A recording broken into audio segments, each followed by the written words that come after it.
Hello guys, good morning. This is Mama Test Channel. Ayun, magluluto po tayo ng Filipino style na adobo. Ayan, ang gagawin ko pong adobo adobong atay ng manok. Tsaka meron po ako ditong pakpak. Ihalo po natin para madagdagan ng konti. And then, ang ating pong ingredients ay meron po tayong oyster sauce, olive oil, garlic, at saka soya sauce po, mga kalangga. Ito din po, lagyan natin ng paminta. Meron po ako sibuyas dito, merong luya, at saka laurel. Ayan po guys, samahan niyo ako at i-on na natin yung ating oven, yung ating kalan. Ayan, pagpiprito, susutay na po tayo. Ang ginagamit ko po palagi ay olive oil. Kahit po pagkain ko lang ang niluluto ko, olive oil po ang aking nilalagay. Ayan po mga kalangga, lagyan natin ng olive oil, painitin at magsusutay po tayo ng lagay po natin yung luya muna para mabango. Ayan.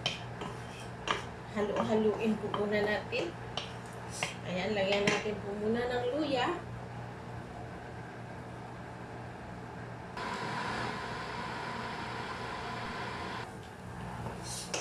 Ayan po. Nagpa-fry po tayo ng bawang. Ayun. Fry na po tayo. Ayun po, ilalagay natin yung sibuyas. Ayan.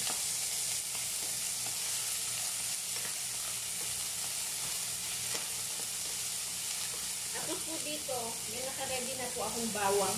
Dinidikdik ko na po pag wala po akong... Pag free time po ako, nagdidikdik na ako ng bawang. Tapos para hindi rin po masisira yung bawang kaagad.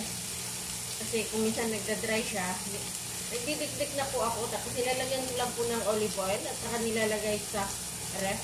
Para pag gusto ko nang magluto, ready na po, hindi na ako magdikdik palagi. Ayan po mga kalangga. Ito isa ding tips ko para sa mga nagluluto dyan, sa mga katulad kong katulong. Ayan, itong gagawin nyo, kapag okay lang po sa amo ko. Minsan kasi, ayaw din ng mga amo na bibikbik po kayo kaagad ng bawang kasi gusto din nila fresh. Kaya lang yung amo ko, dahil sayang naman at masisira yung bawang, yan kung ginagawa ko. Ayan, lagyan po natin ng laurel. Ayan po. And then, maglalagay po tayo ng konting paminta. Pamintang buo po nilagay ko mga kalangga. Ayan. Ayan po. Ayan. Nag-isa ko na po yung bawang, sibuyas.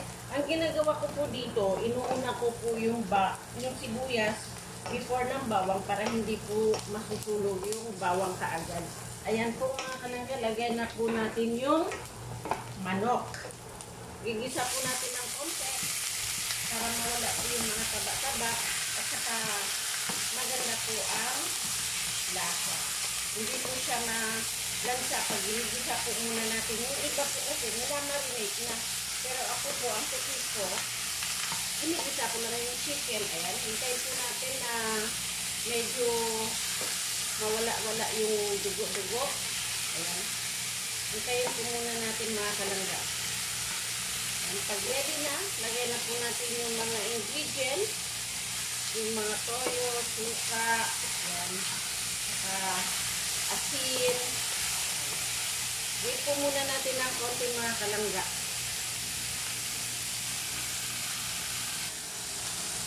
Ayan po, okay yung chicken. Ayan. Maglalagay na po tayo ng konting oyster sauce. Ayan. Lagyan natin para mas masarap po yung lasa. Ayan. Wala na pong sukat-sukat ah. Tapos, lagyan po natin ng toyo. Ayan. Lagyan po natin ng konting brown sugar para mas masarap po yung lasa.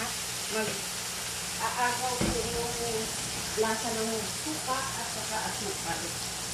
Diyan po nakikita yung sarap ng adobo. Lagyan natin ng suka. Ayun.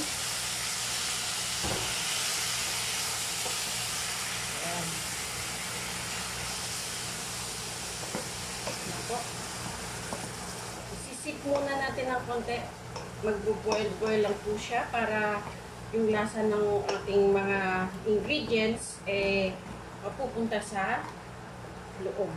Yan, pakuluan muna natin kasi mamaya ilalagay ko rin po itong liver. Kaya lang, uunahin ko muna natin yung pakpak kasi, yung wings kasi medyo hindi naman matagal lutuin pero need natin na muna siya soft ng konti. Ayan. Simmer muna ng konti. Ayan. Hintayin natin ng mga 5 minutes. Ayun. Okay na po yung wings.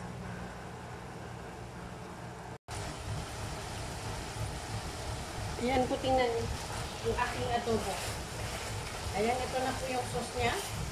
At saka luto na rin po yung chicken wings. Kaya pwede na po natin ilagay yung ating atay. Ayan. Kasi yung atay po, hindi naman po siya iluluto ng matagal. Konting lang yan. Gisa-gisa lang. Okay na siya. Ayan. Isi-simmer lang natin ng konti. Ayan. Ako po mga kalangga, pag nagluluto po ako, nakita niyo po, wala nang gamit dito. Kasi habang pinapalambot ko yung mga niluluto ko, sabay linis para pagkatapos ng magluto, nalinis na rin po yung cooking area, yung table na pinaggamitan mo, malinis na rin. Hindi rin tayo mahihirapan magligpit. Ayan. Luto-lutuin lang natin ng konti. Sarap. Ang sarap ng ang daming sauce. Ganito ako magluto ng aking Filipino style na adobo. Kumakain kasi wala amo ko dito.